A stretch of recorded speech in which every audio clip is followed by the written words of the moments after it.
안녕하세요, 스페옥돌입니다. 네, 저는 지금 인천국제공항철도 용유역에 나와 있는데요. 현재 이곳 용유역은 이쪽 뒤편으로는 공항철도에 차량기지가 있습니다. 이쪽으로는 자기부상철도가 움직이는 모습입니다.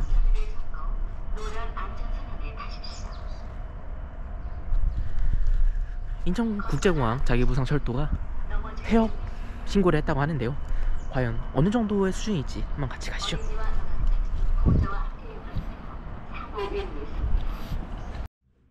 안녕하세요, 스페옥돌입니다. 인천국제공항이 다니는 특별한 철도를 아시나요?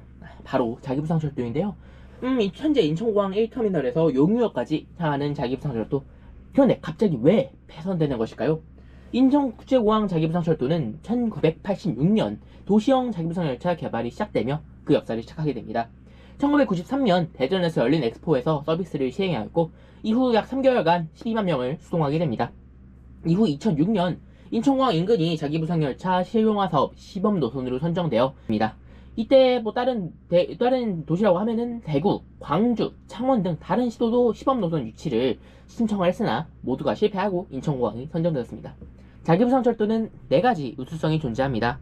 저소음, 저진동, 무분진으로 운영되는 친환경성, 레일과 비접촉으로 우수한 주행 능력을 뽐내고 있으며 차체가 궤도를 감싸는 안전한 구조로 열차 탈선 등이 위험 요소가 없는 안전한 교통 시스템, 최소비용으로 효과적인 건설과 운영이 가능한 경제성입니다.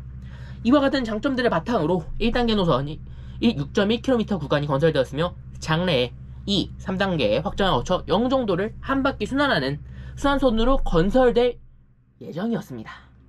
예정이었습니다. 다만 이제 현재 인천국제공항 자기부상철도는 6.1km 구간을 아직도 시범 운행 중에 있습니다.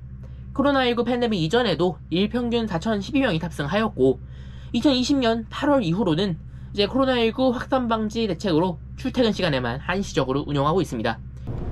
코로나19 팬데믹 사태 이후에 저희 인천국제공항 자기부상철도의 시간표는 이렇게 구성이 되어 있습니다. 개발비와 건설비를 포함해 총 4,500억 원이 소진되었습니다. 이 중 정부가 3,500여 원을, 인천공항이 790억 원, 인천시가 190억 원을 부담했습니다. 2016년 개통하며 52억 원의 유지관리비를 시작으로 2019년에는 92억 원이 들었습니다. 용역 결과 30년 평균 유지관리비 178억 원을 포함해 총 5,349억 원이 들어갈 것으로 예측되었으며, 운행 중단 후 철거를 하게 된다면 596억 원의 손실로 끝낼 수 있다고 밝혔습니다. 더불어 차량의 특성상 부품의 유지관리가 좀 많이 어렵고 직접 생산해 나가는 부분도 어려운 관리에 한몫을 하고 있는 것 같습니다. 현재 인천국제공항 자기부상철도는 총 편성이 현대 로템에서 도입해 운영되고 있습니다. 이 철도는 이제 일본 나고야에 이어 세계 두 번째인 도심형 열차입니다. 중국 샹하이에서 운영하는 시속 400km급의 초고속형과는 타겟이 약간 다릅니다. 일본은 이제 나고야에 도심형 열차도 있고, 이제 아이치 쪽에 시속 400km 넘는 초고속형 열차도 시범 운영 중에 있습니다. 당시 우리나라 정부는 한국형 자기부상 열차의 개발로 국내외 경전철 시장 진출을 통해 3조 3천억 원이 넘는 경제적 파급 효과가 발생할 것으로 예상을 하였으나, 본래 대전 도시철도 2호선으로 투입되려던 대전시마저 이제 자기부상철도 넌 아니다, 우린 트램으로 가겠다, 트램으로 눈을 돌리며 아무에게도 현재는 관심을 받고 있지 않습니다. 현재 인천시는 지난 30일 인천공항공사가 3월 초 제출한 자기부상철도 폐업 허가 신청서를 접수했다고 합니다. 공사는 자기부상철도에 대한 구체적인 일정 계획도 밝혔는데요.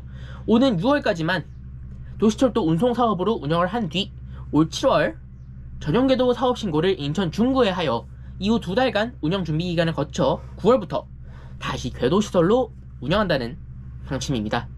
공사가 말하는 운영 변경은 도시철도 사업 부분의 인력 운용, 운행 시간과 횟수, 안전 등의 통제를 조금 벗어나서 이제 트램과 같은 소규모 노면 전차나 이제 설악산 케이블카, 남산 케이블카에 적용되는 법률인 궤도 운송법으로 결국 내려가는 것이죠. 도시교통법과 달리 운영상 제약은 좀 많습니다. 예를 들어 현재 인천국제공항 자기부상 열차는 시속 70에서 80km까지도 달릴 수 있으나 궤도교통법 하로 들어가면 최대 시속은 40km밖에 내지 못합니다. 이런 식으로 제약은 좀 많으나 안전 규정이 다소 완화되는 것이 특징입니다. 결국 이제 안전규정 같은 부분과 같은 뭐 다른 그러니까 도시철도 사업 쪽에서 있는 약간 운용상 약간 부담스러운 부분을 궤도교통법으로 내려가게 되어 그 부분을 조금 회계비용 처리를 좀 안 할 수 있는 그런, 그러니까 결국 적자 폭을 좀 줄이게 되는 뜻이죠. 그렇게 생각하면 될 것 같습니다. 개인적으로는 이제 순천만 PRT가 생각이 나게 됩니다. 안녕하세요, 스페업돌입니다. 감사합니다. 예, 이곳은 큐브는 순천만 국가정원을 시작으로 그렇대요. 순천만에서 1km 떨어진 문학산까지 운행되고 있으며 그렇죠. 운행 시간은 약 12분입니다. 그렇답니다. 스카이큐브와 함께 즐거운 여행 되십시오. 당연하죠. 감사합니다. 순천만 PRT는 수요 응답형 순환교통 시스템으로 이론적으로는 이제 수요가 생성이 되면은 이따른 공급을 해준다는 것입니다.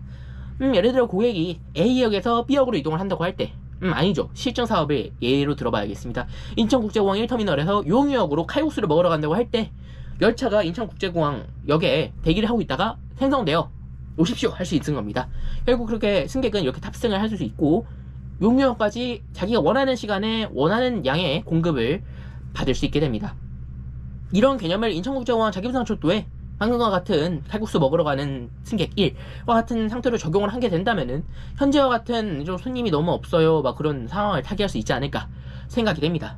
다만 이제 중요한 점은 자기부상 시스템 하에서 이런 소규모 운송 시스템이 적용이 될지는 이게 조금 미지수입니다. 인천국제공항 자기부상철도는 올 6월 영업을 중단하게 됩니다. 향후 어떠한 방식으로 돌아오게 될지 아니면 여기서 역사를 끝내게 될지 그의 미래가 걱정이 조금 되는 부분입니다. 이상 수표옥돌이었습니다. 감사합니다.